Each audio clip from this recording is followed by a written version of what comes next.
Good morning. We're going to continue our discussion of Romans. So we're in chapter 8 today. I'm hoping that we can finish the chapter today. We're going to start with verse 18, Romans chapter 8 and verse 18. And we're going to start off looking at verses 18 through 25. Romans 18, verses 18 through 25. Paul says, "For I consider that the sufferings of this present time are not worth comparing with the glory that is to be revealed to us. For the creation waits with eager longing for the revealing of the sons of God. For the creation was subjected to futility, not willingly, but because of him who subjected it, in hope that the creation itself will be set free from its bondage to decay and obtain the freedom of the glory of the children of God. For we know that the whole creation has been groaning together in the pains of childbirth until now. And not only the creation, but we ourselves, who have the first fruits of the Spirit, groan inwardly as we wait eagerly for adoption as sons, the redemption of our bodies. For in this hope we were saved.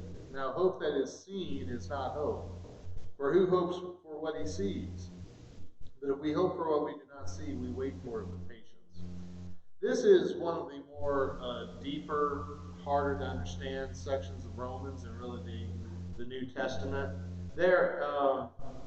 Basically, what Paul's doing here, he is talking about the suffering that takes place in this world and comparing it to the hope, peace, and tranquility in heaven that is waiting for all Christians. Now, there are two ways that people tend to look at this. When you look at the term creation, some of your translations may say creation, some of them may say creature in this passage. Some believe that the creation, that's actually referring to the planet per se, like the nature, the physical planet Earth, the plants, the trees, the animals, the ground, things of that nature. And there's you could make a case for that, because if you look at how it's talked about here, the creation is given kind of human personality, human attributes here. It says in verse 19 that the creation is waiting with eager longing. It says that verse 22, the whole creation has been groaning together in the pains of childbirth until now. And so there, if you go throughout the rest of the Bible, sometimes metaphorically, you do see the natural world being, in a metaphorical, figurative sense, being given human traits to present the point that the writer is making.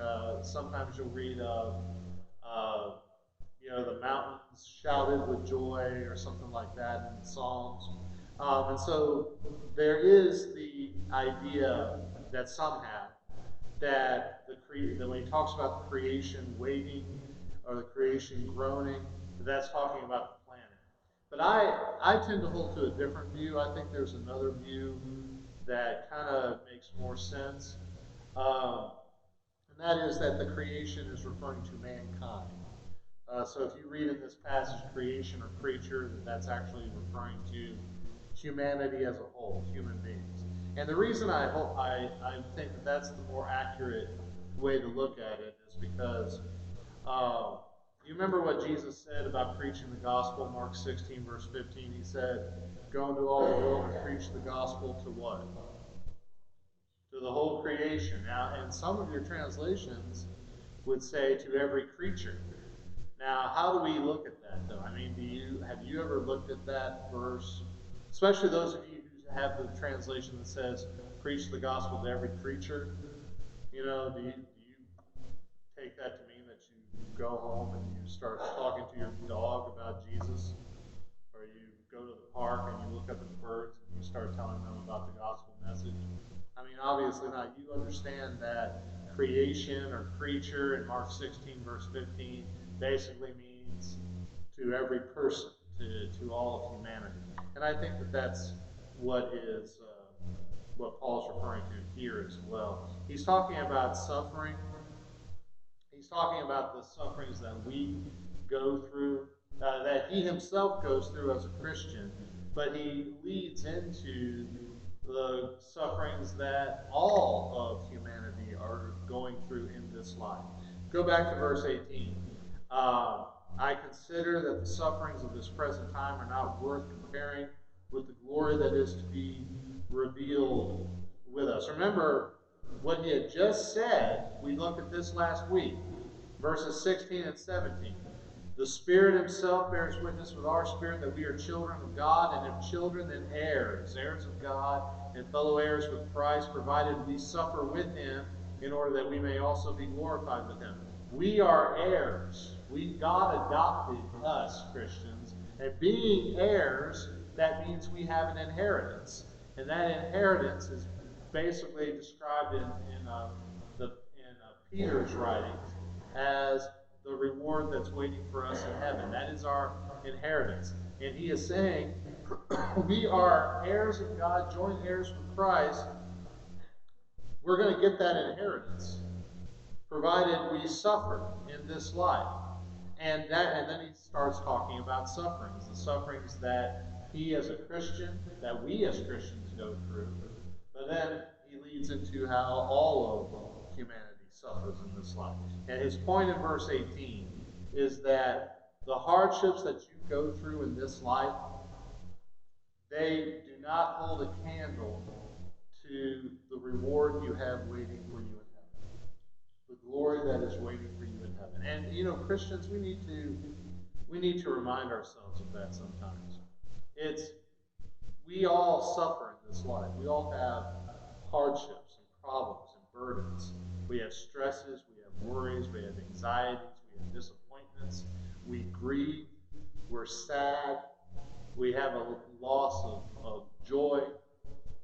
We are deeply burdened with sorrows. All of us here in this room have experienced or are experiencing these things.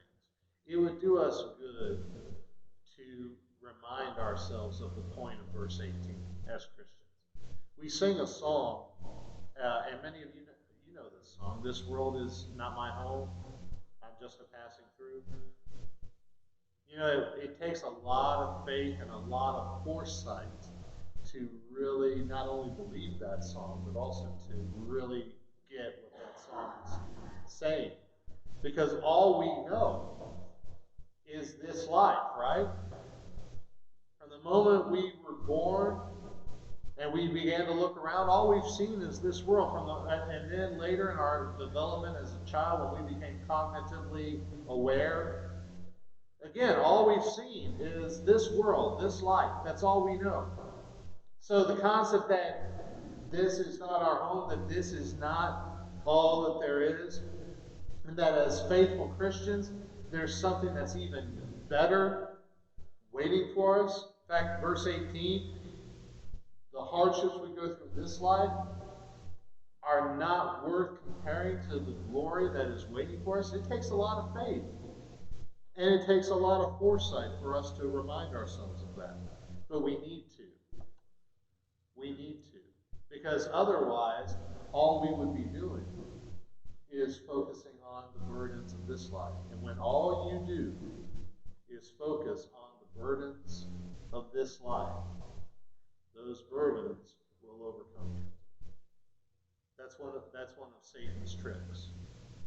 But consider this. That no matter what you're going through in this life, no matter how hard your burden, your sorrow, your grief, your anxiety, your worry, your stress may be, no matter what it may even be about, that you, being a faithful child of God, being a Christian, being God's heir, that you are going to heaven, a place that will not have any end, a place where, having no end, there will be no pain, no worry, no sorrow, nothing but peace, and tranquility and joy and happiness in the presence of God Himself, if you can remind yourself of that, and if you can focus on that, and it takes conscious effort and conscious decision to do that, then the sufferings that you're going through in this life, you'll have a different perspective on it. And that different perspective will be, I can get through this. Not only can I get through this, but from an eternal perspective, looking at it eternally, this is nothing. This is nothing whatsoever. Have you ever, you hear the historical accounts of so many historians write of those Christians who were in the Roman Colosseum, and they're facing these wild animals, these lions, that are going to literally rip them apart. I mean, what a terrible way to die, right? Can you imagine being eaten alive by an animal? Can you imagine the pain of that? Man. But the historians would write that so many of these Christians, that the lions are coming to them, and the crowd in the Colosseum are just jeering at them and mocking them and cursing them. And what are they doing? They're just kneeling with a smile on their face, holding hands, singing, praying, so calm, so utterly unconcerned. How in the world could they be like that? It's because they were focused on what was about to happen. Not their death, but what came after their death. The reward of eternity. Eternity in heaven. We need to focus on that too. And if we did that, if we looked at verse 18, if we made that our motto, the sufferings of this present time are not worth comparing with the glory that is to be revealed to us. If we made that our motto every single day, we would find this life, the problems would not go away, the hardships would not go away, but they would be much, much easier to deal with and overcome. We would not be ground down by them. So Christians, remind yourselves of these things.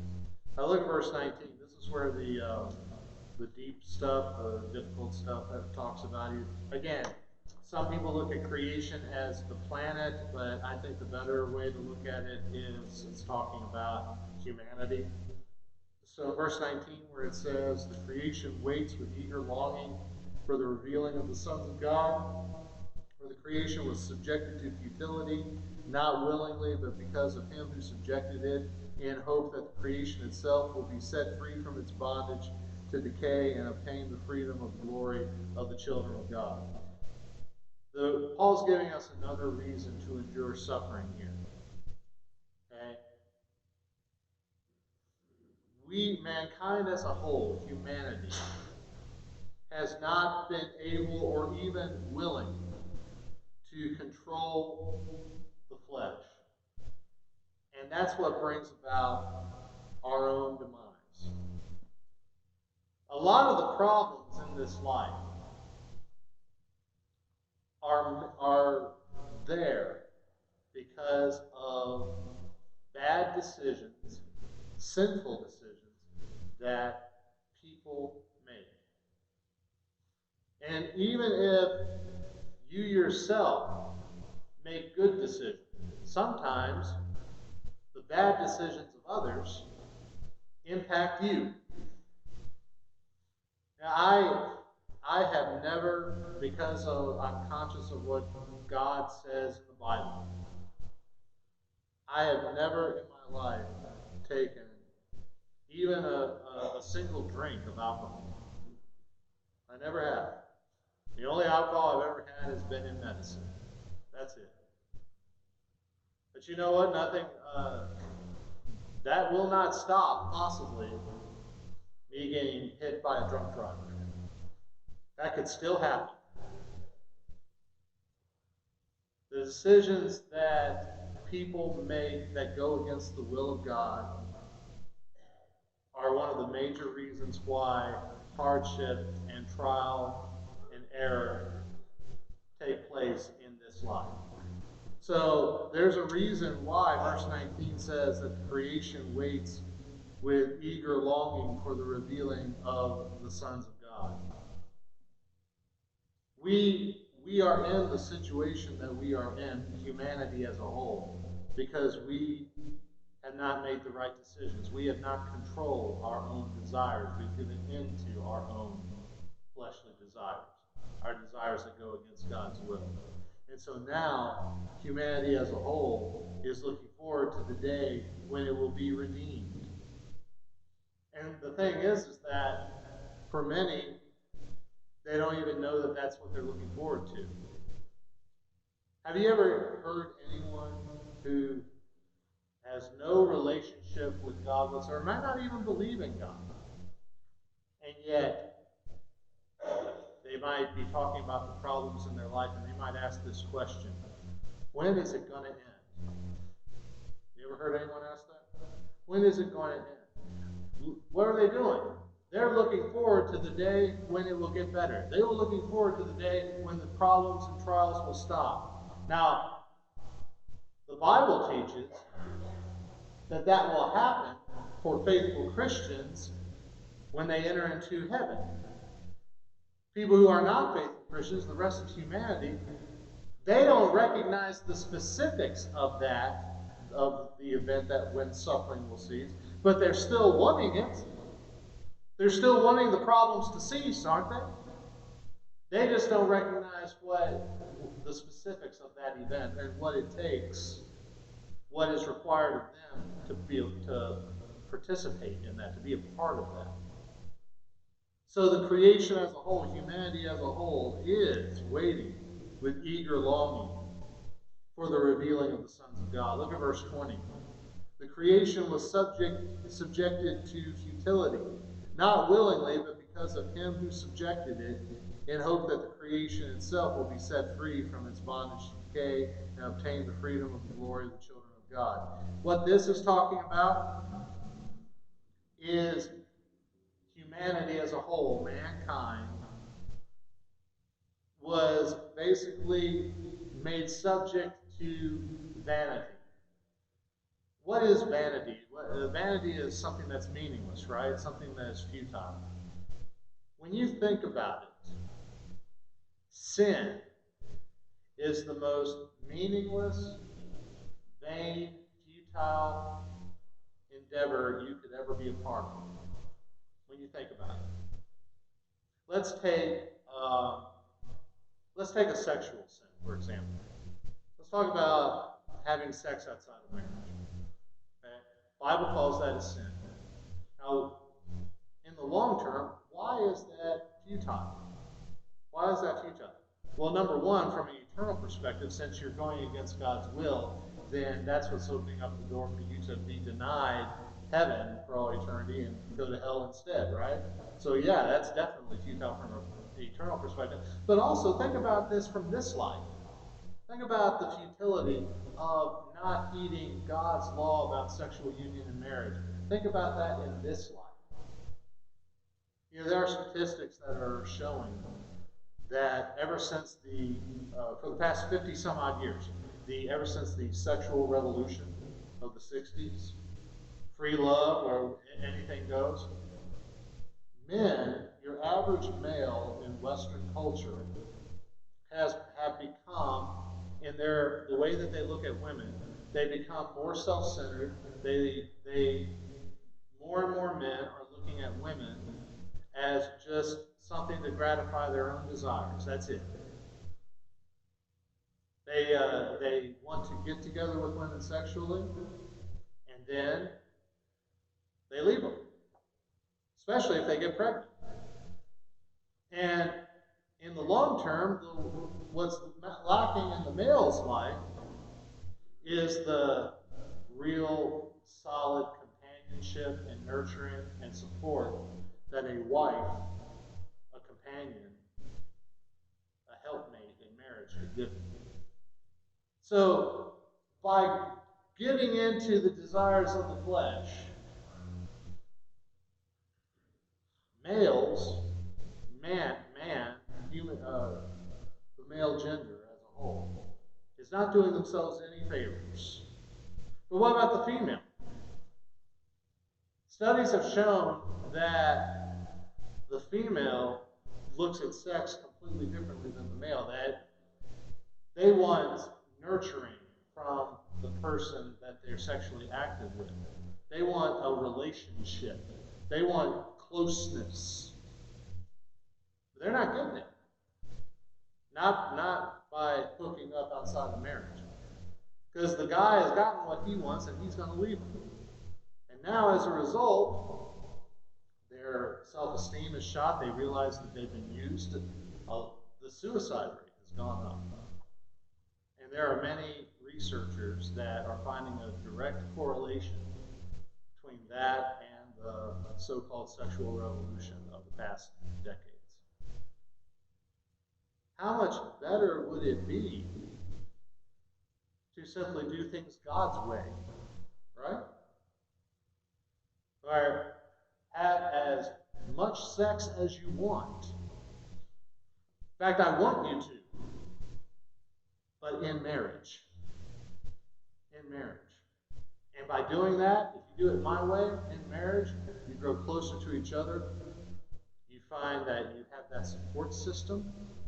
You're there for each other. You're not alone. You feel like you're worth something. How much better to do things God's way? Now that's just one example. The reason I chose to talk about that, to use that as an example, is number one, we're all adults here. And number two, we need to know this. It's a conversation that is worth having. And your sons and daughters, they need to know this. Especially. Your grandchildren, they need to know this. That's why I chose that example. But we could use any sin. We could use any sin whatsoever. Lying, stealing, murder, whatever it might be. You do it, you give into your desire, and you do it, and you don't do things God's way. All you do in the long term, in this life, and especially in eternity, all you're doing is hurting yourself. You're denying yourself how much better it could be. That's what he's talking about here. The creation was subjected to futility. Sin is futility. It's meaningless in the long term. It's not worth anything. You get a thrill, you get a very short amount of satisfaction right then and there, but then long term, you got nothing. Nothing. It's futility. And he says in verse 20 that the creation, mankind, humanity, was subjected to futility, not willingly, but because of him who subjected it. That's a reference to Adam and Eve. Because Adam and Eve were the very first ones who gave in to the temptation to sin, brought death into the world, was kicked out of paradise, kicked out of the Garden of Eden. And that's when, talking about the creation being the planet, nature, that's when things got a lot harder. You know, what was the punishment for Adam and Eve? Childbirth would be painful for Eve. Adam, he was told to tend to the garden before he sinned, but he's going to continue to tend to the earth and raise crops and things like that. But now it's going to be a lot harder. Now it's going to be sweat and blood, and there's going to be thorns and thistles and weeds that are going to mess it up for him. It's going to be a lot harder now. Sin came into the world through Adam and Eve. Futility came into the world through Adam and Eve. That's what he's talking about here. But why is it that all of this is still happening. Verses 20 and 21 bring it out. The reason why the creation, mankind, humanity, was subjected to futility, the reason why is because of Adam and Eve. Yes, but there's another reason. Verse 21. In hope that the creation itself will be set free from its bondage to decay and obtain the freedom of the glory of the children of God. If you are truly converted to Christ, if you obeyed the gospel with a whole heart, if you were baptized not because your parents wanted it or your spouse wanted it, if you are coming to church today, not because it's just what you do or because the rest of your family expects you to or something, but if you are a Christian because you truly were converted, why is that? What was it that attracted you to Christianity? What was it? What was it that was the motivation that prompted you to give your life completely over to Jesus? What was the carrot that was dangled out in front of you? That carrot that you wanted to take. What was it? Look at verse 21. The hope that the creation itself will be set free from its bondage to decay and obtain the freedom of the glory of the children of God. I'll tell you why I became a Christian. I became a Christian and I stay a Christian. I do my best to put Jesus first in every aspect of my life because I want something better than this life. There's a lot of good things about this life. As a parent, my girls are the joy of my life. I love them. They're great. Bring a smile to my face all the time. There's wonderful things that take place in this life. But there are lots of bad things in this life too. There's burdens that we have. There's sufferings and anxieties and stress and sorrow and disappointment and anger. There's a lot of negative things in this life. And you know what? I want something better than that. Don't you? That's why I'm a Christian. I'm a Christian because, verse 21, the hope that I will be set free from the bondage of sin and from decay, and the hope that I will obtain freedom and glory that are given the children of God. Again, Christians, you need to remind yourselves of these things, especially when you are tempted to sin, and especially when you are in the midst of shouldering that heavy burden. There's something better. There's something better waiting for you. And that thing that is better that's waiting for you, it will never end, ever. It will always be there, you in it. The glory, the peace, the joy, the tranquility, being in the presence of God Himself. That is waiting for you. So stay the course. Stay the course. That's why. If you I hear the question a lot. It's a good question. Why does God allow bad things to happen to good people? Why? This verse is giving us one of the reasons. Because if you didn't have that suffering, there's no basis of comparison for you to be attracted to serving Him and the reward of heaven. There's no basis of comparison. You need to have a basis of comparison. The glory of heaven, the peace of heaven, looks so much sweeter and so much more attractive, and I am motivated that much more to serve God so that I can go there when I really realize just how bad this life can get, and I don't want to be a part of it. I want something better waiting for me. I don't want this to be it. That's why. Look at verse 22. For we know that the whole creation has been groaning together in the pains of childbirth up to now, and not only the creation, but we ourselves, who have the first fruits of the Spirit, groan inwardly as we wait eagerly for adoption as sons, the redemption of our bodies. He's talking about the suffering that all of humanity goes through in this life. It's like the suffering is comparable to the pangs of childbirth. I remember standing at Beth's side when she was in labor with Katie. And it just broke my heart because Beth was actually, she's so sweet. She was, during the contraction, she was apologizing to me when she couldn't complete the 10 count because she was so tired. She would just be holding my hand. She'd say, I'm sorry. And I was like, I'm sorry. You have nothing to be sorry about. I can't believe what you're doing here. This is, wow, this is what you're going through. It's just, man. He's comparing the suffering that all of us go through in life to that kind of suffering in verse 22. And not only all of humanity, but also verse 23, we ourselves, Christians.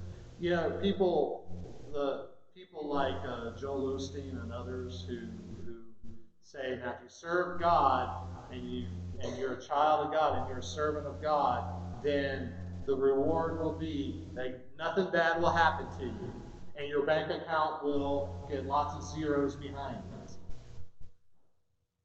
No, that's not what he's talking about. No, he's saying even us, Christians, in this life, yeah, we just like the rest of humanity, we're groaning too, we're suffering too. We have hardships too. But look at the last part of verse 23. What are we waiting eagerly for? We're waiting eagerly for adoption of sons, the redemption of our bodies.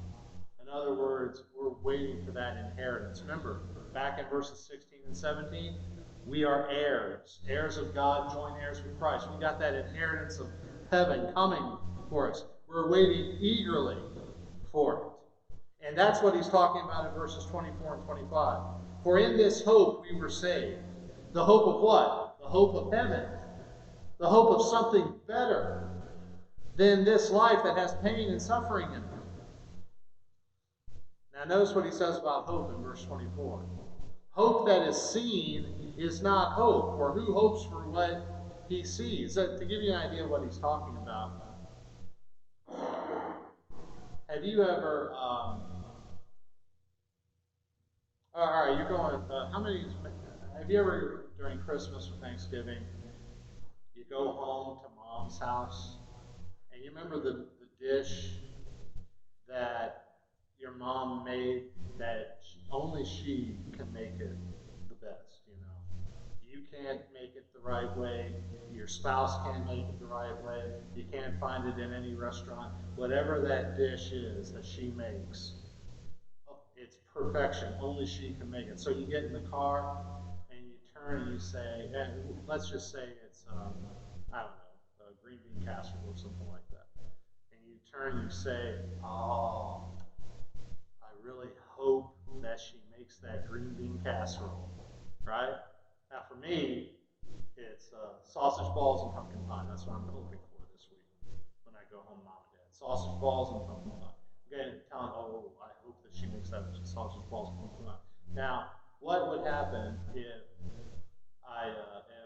right before we got in the car, mom called and she just said, oh, by the way, I have sausage balls and pumpkin pie waiting for you.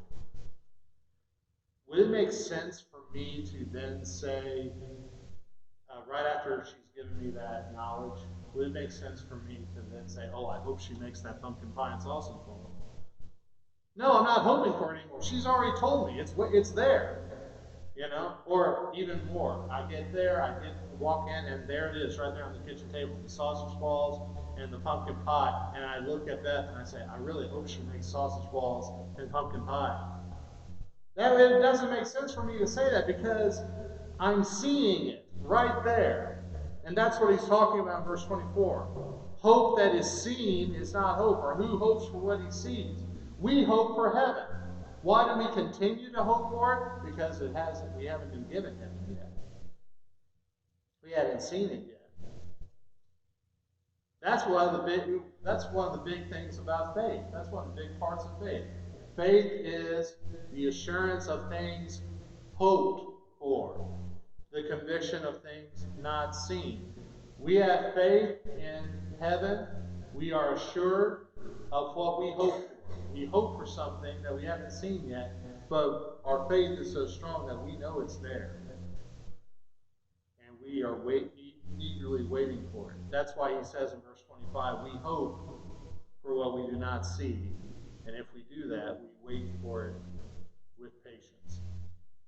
This section, verses 18 through 25, it is one of the more difficult things to understand because of the terminology that he uses, but basically what it's all about is this. Christians don't focus only on the problems and sorrows of this life. Focus more on the heaven that you're hoping for. And when you focus on that reward, then it will help you, it will motivate you to serve God more faithfully than you're currently doing. It will motivate you to grow in the areas that you need to grow in. For those of you who are not Christians, it will motivate you to become a Christian and dedicate your life to God. And it will also help you to get through the burdens and the sorrows of this life. That's verses 18 through 25. Anyone got any questions before we move on? What time is it? I don't have a watch. What time is it?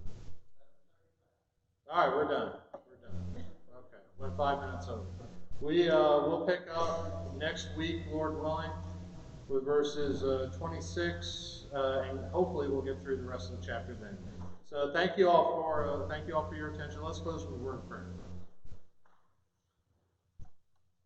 Father, thank you for giving us this time to study your word. We pray, Father, that what we've learned today can help us to have a different perspective as we go through the burdens of this life. Help us to focus on that reward, that's waiting for us in heaven, and help that to motivate us to be more faithful and profitable servants. Father, I pray for everyone here that's going through difficulties, hardships, and sorrows. We all have them in various degrees. Please help us get through it. And we pray that what we've learned today will be a good instrument towards that goal. This we pray in Jesus' name. Amen.